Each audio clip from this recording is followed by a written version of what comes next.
आया है ये सीधे सीधे तौर पे सबसे पहली बात असंवैधानिक है। दूसरी बात, हैरानी की बात यह है कि भारत की संसद में बैठ के देश के गृह मंत्री लोगों को बरकरार है। किरण रिजिजू कह रहे हैं कि इसमें 2 या मैक्सिमम 3 गैर मुस्लिम मेंबर्स होंगे।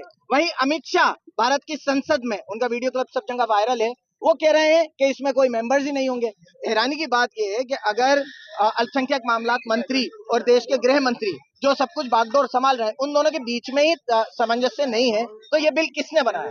दूसरी बात ये कि अजीब बात है कि आप हिंदुओं को तो ये राइट नहीं दे रहे कि वो अपनी प्रॉपर्टी जिसको चाहे जैसे चाहे इस्तेमाल कर सकते हैं। मुसलमानों को ये राइट दे रहे हैं कि वो अपनी प्रॉपर्टी चाहे तो मंदिरों में या कहीं भी दान कर सकते हैं। किस किस्म का कानून है? मैं आपको बताना चाहता हूँ, अगर ये कानून वापस नहीं हुआ न्यायपालिका से वापस, अभी न्यायपालिका में जा चुका सुप्रीम कोर्ट में, अगर वहां से वापस नहीं हुआ और उसके इन द मीन टाइम भी हम ये अभी एक शुरुआत है, ये तो बस एक झांकी है। आगे देखिए कि किस किस्म के संवैधानिक धरने प्रदर्शन पूरे हिंदुस्तान में होते हैं। टोंक से शुरू हुई यह आग इंशाअल्लाह ताला संविधान को बचाने के लिए हम किसी भी हद तक जाएंगे और पूरे हिंदुस्तान में वक्फ एक्ट के खिलाफ धरने प्रदर्शन होंगे, ये बात तय है।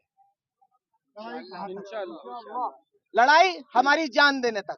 जैसे कि किसान भाई, तो उन्होंने पूरा अपनी आखिरी दम तक, उनके ऊपर डंडे चले, लाठियां चली, वहां तक वो लड़े। उनके लिए तो सिर्फ एक एमएसपी का मुद्दा था, उनके लिए तो रोजी रोटी का मुद्दा था। ये हमारे दीन का मुद्दा है, इसमें कोई लिमिट नहीं है। या तो हमें जान से मार दीजिए या ये वक्त एक्ट में जो भी कानून है उन सबको खत्म करिए जो हमें 2 दर्जे का नागरिक और हमारी प्रॉपर्टी पे आपका हक बनाने का एक चाल है। तो लड़ाई की हद कुछ नहीं है सिवाय इसके कि आप हमारी जान ले लीजिए। मोहसिन रशीद जब तक जिंदा है इसके खिलाफ लड़ता रहेगा और पूरी कौम का यही जज्बा है। इंशाअल्लाह।